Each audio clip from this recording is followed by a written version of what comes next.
उज्जैन 50-50 आणि शंकर अटीतटीची लढत दिली आणि गाडी सेमीसाठी पात्र। मित्रांनो, आज भव्य आजच मैदान पार पडते चोराडे तालुका खटाव जिल्हा सातारा या ठिकाणी।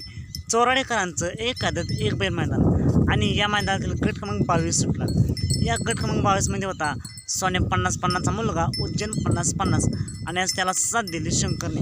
मित्रांनो, गाडीला तुफान असं स्पीड लागले, दोन गाड्यांच्यात अटीतटीची अशी डोळ्याचं पारणं फिरणारी काटाकी लढत पाहायला मिळाली, पण शेवटच्या क्षणावर निकाल घेतला आहे उज्जैन आणि शंकरने। मित्रांनो, नक्कीच गाडीला तुफान असं स्पीड लागले। बघूया आज ही गाडी कशी कामगिरी करते आजच्या मैदानासाठी। सीमेसाठी उज्जैन आणि शंकरला खूप साऱ्या शुभेच्छा। मित्रांनो, असेच निकाल पाहण्यासाठी आताच आपल्या चॅनेलला निकालाचा बादशाह या चॅनेलला सबस्क्राईब करा, लाईक करा, शेअर करा। चला तर मग भेटूया पुन्हा एकदा नवीन अपडेट्स भन्नाट अशा नवीन व्हिडिओमध्ये। मित्रांनो, आज उज्जैन गुलाल घेईल का? उज्जैन आणि शंकर एक नंबर करतील का?